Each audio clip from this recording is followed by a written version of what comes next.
Just setting us up. Here we go.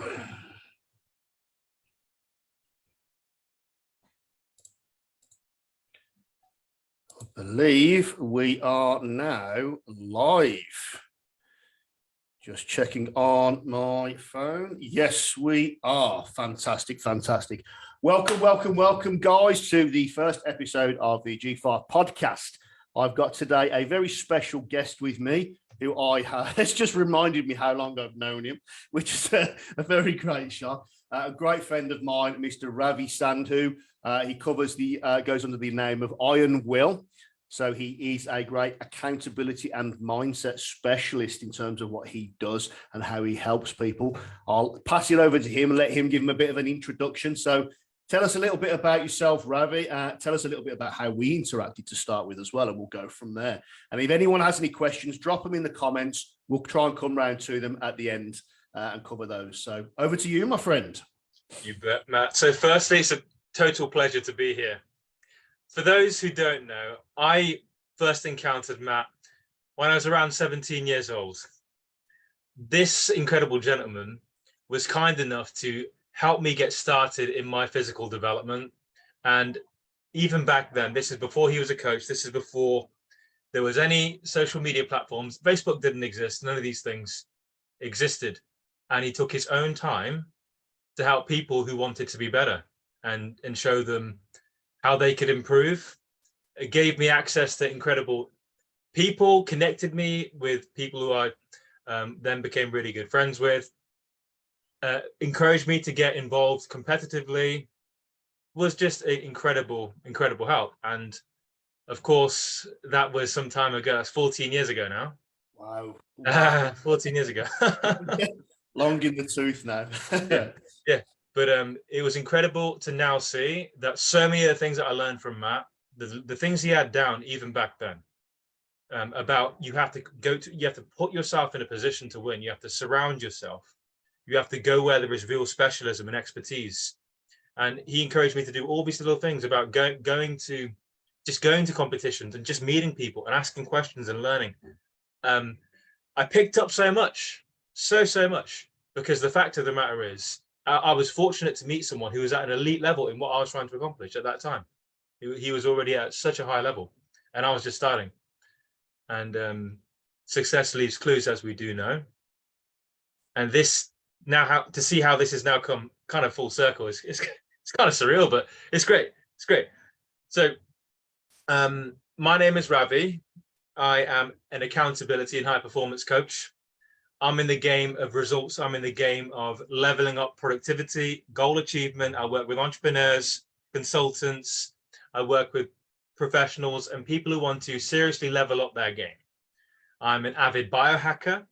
I'm actually from a project management background, so that is my core skill set: project management, execution, delivery. I did it professionally for many years and delivered some significant large-scale projects.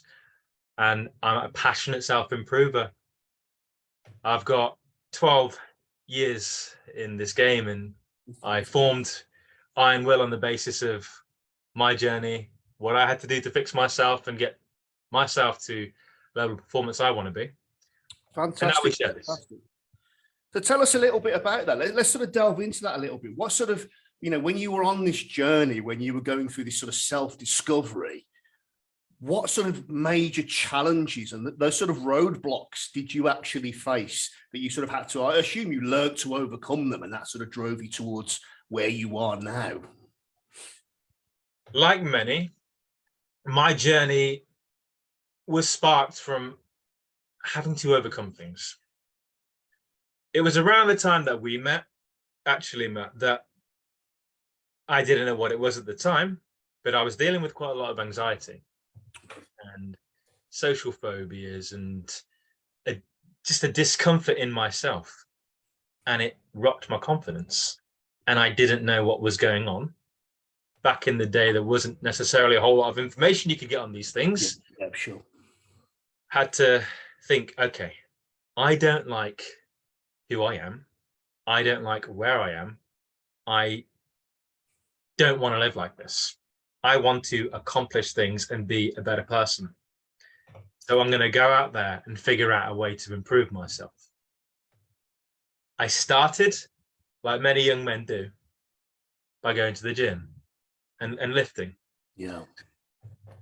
And those things that I learned in those years, they were mission critical, absolutely mission critical. They were the things that was the best foundation I could have built, of tolerating discomfort, of understanding that to obtain hard things, it is difficult. I think you're touching on something there I think many people miss when it comes to the sort of physical health and physical exercise side of thing, which is fantastic. That it's, you know, when people get involved in sports, when people get involved in some kind of physical fitness, whether that be running, rowing, cycling, you know, going to the gym, a combat sport, a team sport, football, rugby, tennis, whatever they want to do, that sort of competitiveness and that sort of almost fun environment and that discomfort and challenge, especially for somebody that's potentially socially anxious, can be character changing, can't it? It can really, really build on who you are as a person. Completely agree. Completely agree.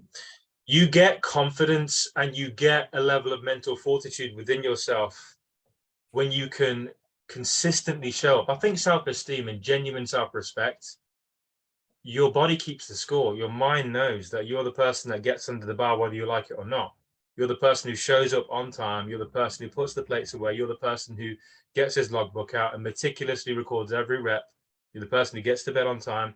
You're the person who listens to experienced people. You earn your own respect. And it helped me massively. And that was the start of my journey. But like with all these journeys, there are twists and turns. And I know yourself, Matt, having followed you for as long as I have, I know you've been through injuries, you've been through adversity, you've been through all these things. And Absolutely. Absolutely. And I think that's where sometimes we get to that sort of, we get to those moments, don't we? And I think you touched on it fantastically, where you had discovered the sort of pain of being where you were and who you were was outweighing the fear of change. And it gets to that point where that little light switch goes off, that epiphany moment, that light bulb moment, that ding, ding, ding, I've got to do something about it. That's it. That was the case for me. This kind of went on, the anxiety, the hiding from the world almost, the workaholism I struggled with, I really did for many years. I was extremely obsessed with pushing myself. And I accomplished things. I got promotion after promotion, but a lot of things in my life were not where I wanted to be. I still had massive image issues. I still had a lot of insecurity. I still avoided many areas of life. It was very bad, actually. But when I was around 29, it was it dawned on me, because I understood I'm going to be turning 30 soon. And I can remember very vividly the exact moment where I myself threw down the gauntlet. I was at work. It hit me like a ton of bricks that I'm going to be 30, and things, yeah, on paper they've progressed, but this is not what I want. I remember just projectile vomiting, going home. Yeah, it was one of those moments. Oh, yeah. Going home really was a bad taste moment at the time. Oh yes, oh yes. There's you know, there's some people have their come to Jesus moment in a slightly less socially embarrassing way. But you know, that was my catalyst. I went home immediately. I actually went online. The guy that I followed for quite some time, the dude who changed my life, he was a coach, his name's Andy, just went to his website and said, man, I need to work with you, man. Yeah. That was where my real mindset journey began. Brilliant.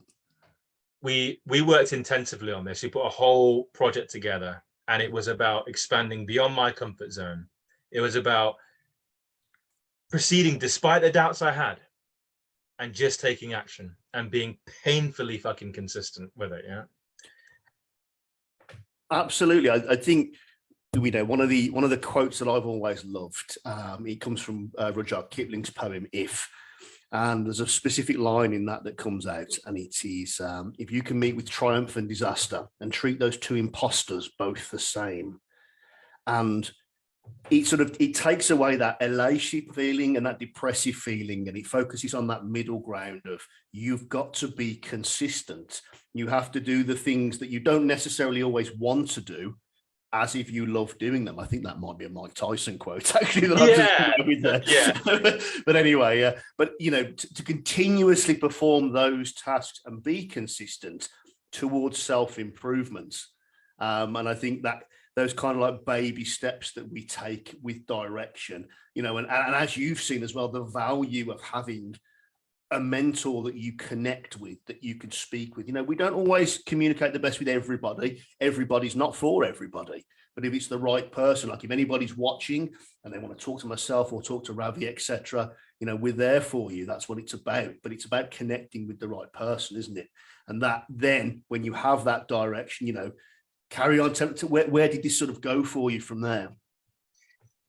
So the life-changing thing was working with Andy as an individual, how deeply I resonated with his story, the kind of connection I had with him, and the belief that he had in me, and the investment that he had in me, and the fact that he truly was convinced that I could do what I wanted to do, and he got it into my head. The process that we had was about expanding beyond my comfort zone. At this point in my life, I gained a lot of weight. I was 7 stone heavier than I am. It was a bad situation. Wow. Yeah. I spent years in the wilderness, buddy. So this was a whole between meeting you, between those years, doing some really good stuff, going away to university, competing in powerlifting, all these things, and then a lot happened in between. Yeah. Oh yeah. But then the good news is then I got back onto a form that I couldn't even imagine I'd be. So the process that we enacted was, we aggressively worked on losing weight, aggressively, right? That was a huge level of consistency, a huge level of accountability, like posting my pictures in public on his community, like regularly, checking in every day, every single day with everything I've done that day. This eventually has been read by like 400,000 people at this point. So there's a part of the world where many people were quite inspired by my transformation, and it was documented. These principles that I ingrained into my psyche, it was from being in the arena, through being completely single-mindedly focused on my goal of becoming who I want to be and dropping all that weight. First it was 10, 20, then 30 pounds, then 40 pounds, then 50 pounds, 60, 70, 80 pounds, now more than that.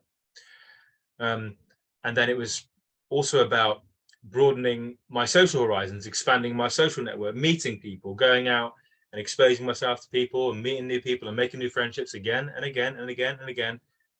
And then doing some really deep inner work, really deep healing about the insecurities that I had, about the image issues that I had, about my sense of worth, my sense of value in the world. And all of these things, I want to stress that you start small with these things. The transformation took, still undergoing, but the big changes that I did make, that was a year in the making. Yeah. And the thing is, I think we have to be kind to ourselves when people are going through these changes, because we don't get into these really negative places. This negative spiral isn't a week-long binge and all of a sudden we've put on 100 pounds and we're stressed and we can't sleep and we've got relationship issues and we're showing up late for work and all these kind of things. It's not something that just flips a switch, is it? And likewise, it won't be corrected in the same time frame. These sort of spirals that we go on are quite insidious, aren't they, in the way that they creep up on us, and then all of a sudden we're like, hang on a second, this isn't how I envision thing, and you have that catalyst. Like for you, for example, it was the turning 30.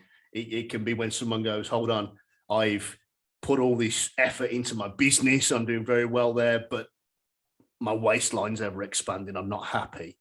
As long as there's that catalyst moment that really changes us and we realize exactly what you've just said, it's going to take time. It's going to take work to actually do it. And as you said as well, just like I am, just like you are, we never stop trying to learn, trying to improve ourselves in whatever field that we're actually looking at. Completely agree, Matt. This stuff, yeah, certainly things that you've accomplished. I remember back in the day, just the thing that really brought us together in the start of this journey. I can recall some of the accomplishments that you had in competitive sport, but they were utterly mind-blowing. They're so hard to do. That stuff is so hard to do, right? And I remember how hard you trained. I remember the utter dedication, the focus. That was it. The fitness factory in Coventry, wasn't it? I remember now. Yeah. Oh yeah, but there was really hard work being done there, and it was they were very serious people. You know, those things, they stay with you, right? If you're impressionable and you're young, and you see these people who are accomplishing a lot, who are like world champions in their pursuit, right? And I don't really care what it is someone has chosen and they're passionate about, but to go and give it your heart and soul, that's an incredible, inspiring thing, right? And I always appreciated this, but the reality of this stuff is it has always been hard to obtain things of value. It genuinely has been. Whether it's the physique that you want, whether it's the level of function that you want, whether it's the kind of relationships or the social circle or the business or the brand or whatever it may be, these things require huge commitments of time, huge commitments of hard work, consistency. There is some monotony in this. You don't necessarily love the entire process, but if you have the right mindset and you internalize and ingrain certain frameworks into your mind and you knit it into just how your brain passes reality, then your likelihood of success just goes up and up. And for me, just listening to what you said there, I think that our mindset and also how our body functions and how well, our habits and the impact that these have on our biology, these are the most important things. And the empowering thing is that anyone can, if they put the right measures in place, they can start to seriously level up and do these things too.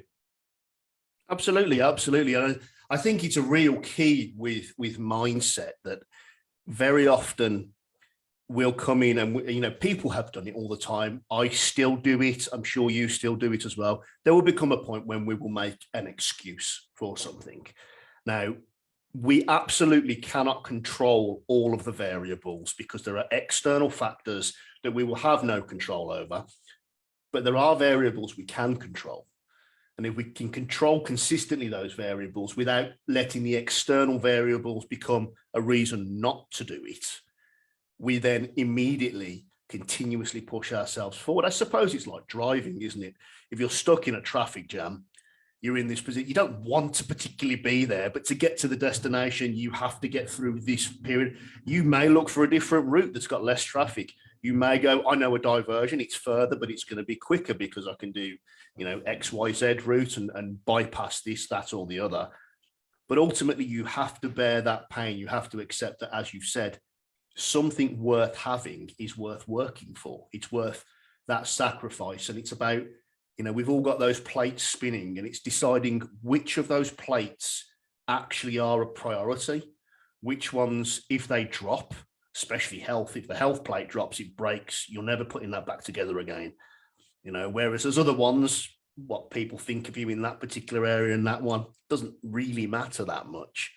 You know, it's because it's about what you think of yourself, isn't it? So tell us a little bit about how, you know, you had these anxiety issues, and obviously now people will be watching you thinking, well, how do you come across?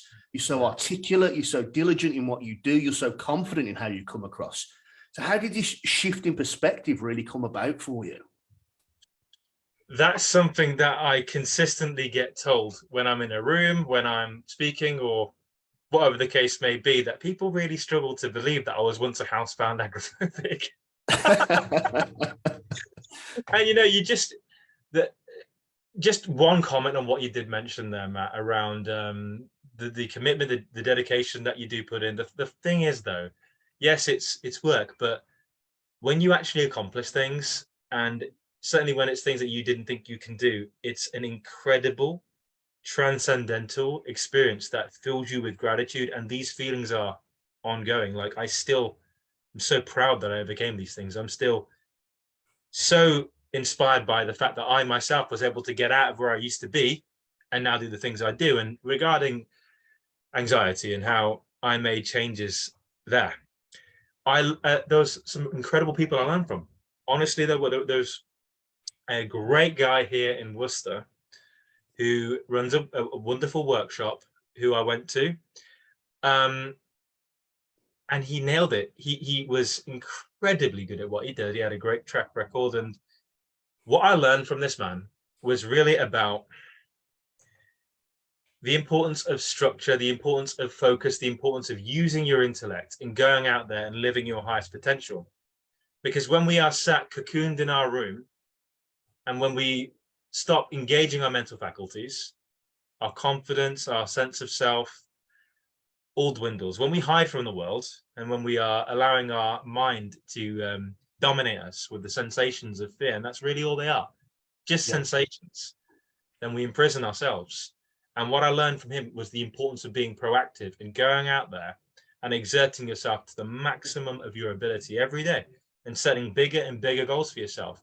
And in so doing, in the pursuit of things, you will forget that you're an anxious person. You will forget. And really what it was all about was brain reconditioning and neuroplasticity.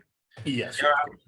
That is how you go from being very anxious to being a confident, grounded, productive, effective individual. You take on challenges, and in so doing, you change your brain. Your brain is reknitting itself. Absolutely. It comes into this, I've put a diagram up before, this sort of circle of actions that we have, sometimes 3 or 4 points, and we have that intrinsic unconscious mindset towards things. And as you correctly pointed out, anxiety is effectively a form of fear.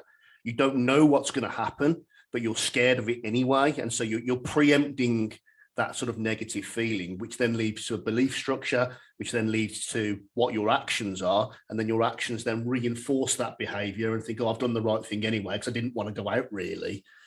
Whereas if you change the one thing you can, the action, and you, as you stated, proactively attack something, the reinforcement, it's not going to be an instant thing, but that reinforcement thing gradually starts ebbing away at the unconscious mind.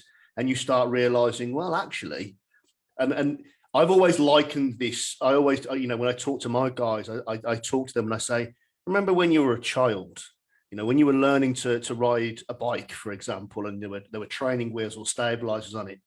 Initially, when they were taken off, it was for some it was scary, for some it was exciting, depending on how they sort of dealt with that sort of that adrenaline factor. But if you might have fallen off, but you get back on and you keep doing it and you keep doing it and you keep doing it. And eventually you forget that you ever needed training wheels. I can't remember not being able to swim, because it's that point that you've learned to do it.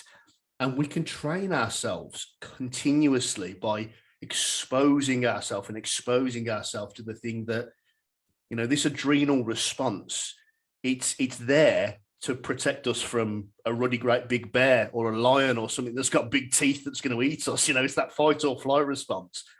But that's not really a threat anymore in our modern society. That's not what's there. So we're creating the monster ourselves. We're creating it. And as you correctly, the way you put it, I loved it. You create that cage that you can't sort of escape from.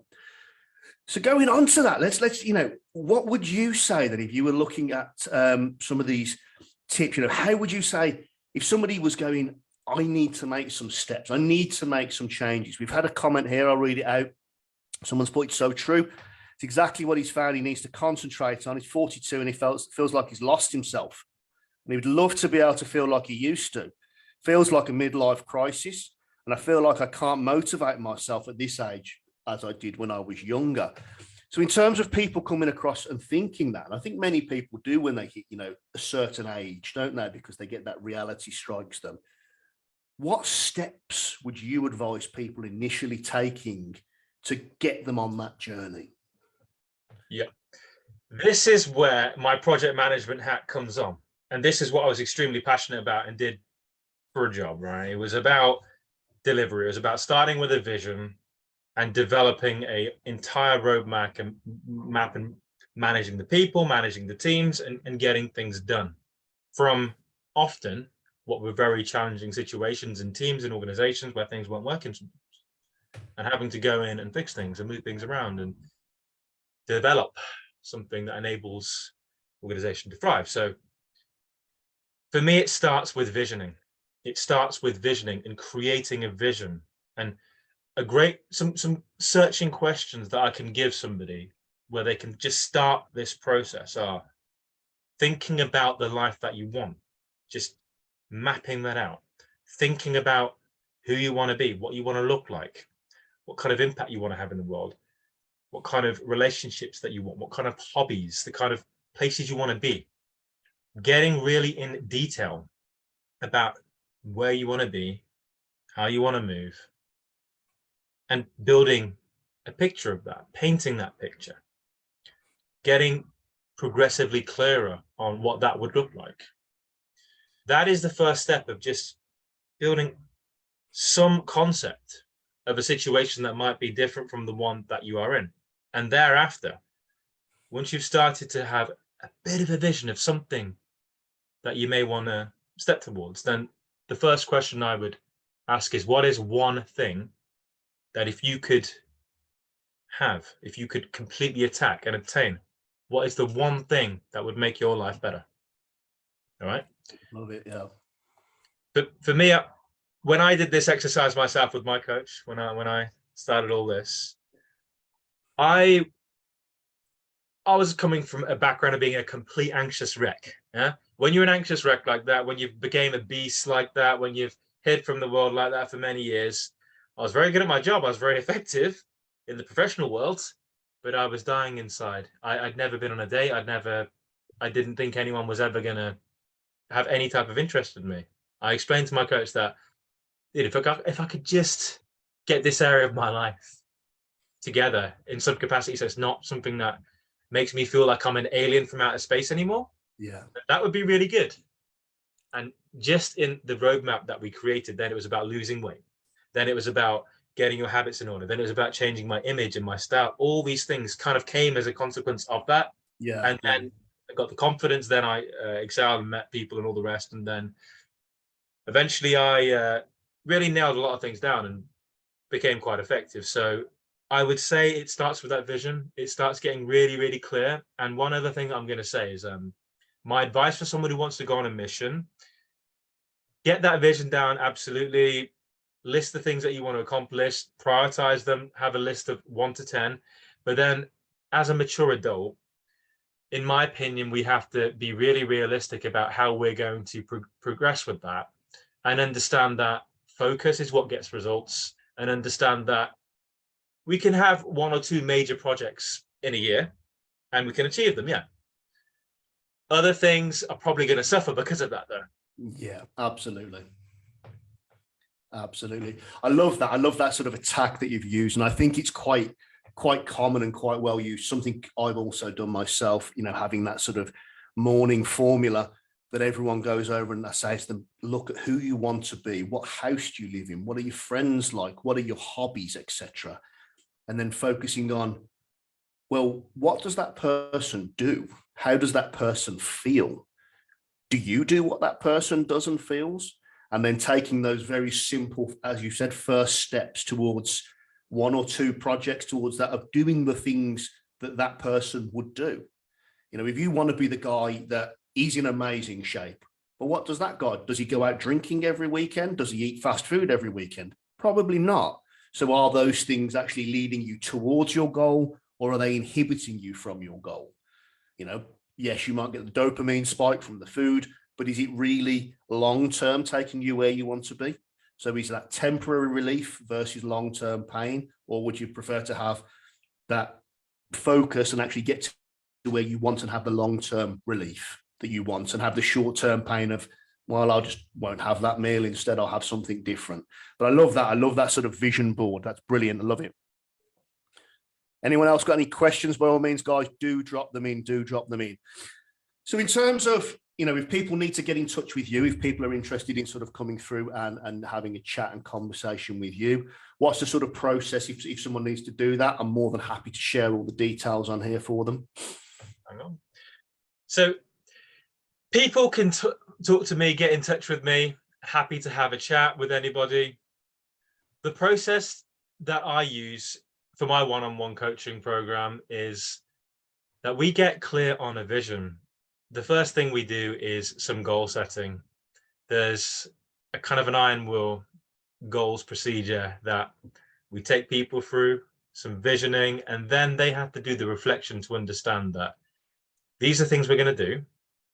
And then my project management hat comes on, and then we bridge theory and practice, and we develop actual processes that I expect to be done every single day. And I'm going to hold them accountable. I'm going to check in every day. We all love our daily non-negotiables. I think all us coaches love those, don't we? Yes. Daily non-negotiables. I always say that. Get those DNNs in.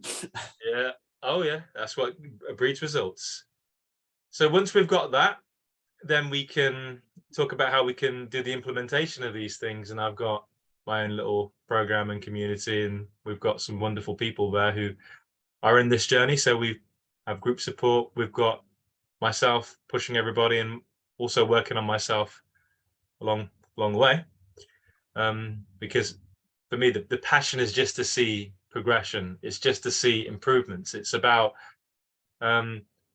seeing people play the game of life in a way that enables them to feel more empowered, and to get the wins that they're looking for and realize their potential. And absolutely.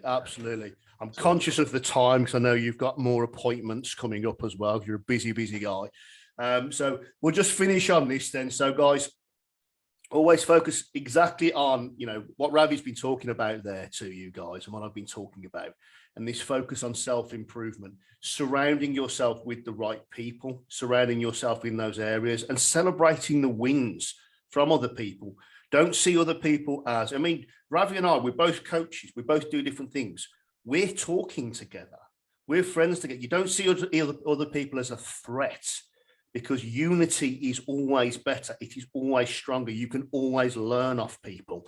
You can always push yourself further. It's been an absolute pleasure having you on here, buddy. It's been brilliant to catch up.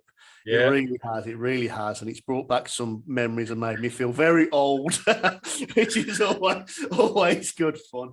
And I really hope people have found it useful. And we'd love to have you on again at some point in the future, which will be fantastic as well, because it's been brilliant having you here. Do you have any final words you want to drop in for any of the guys?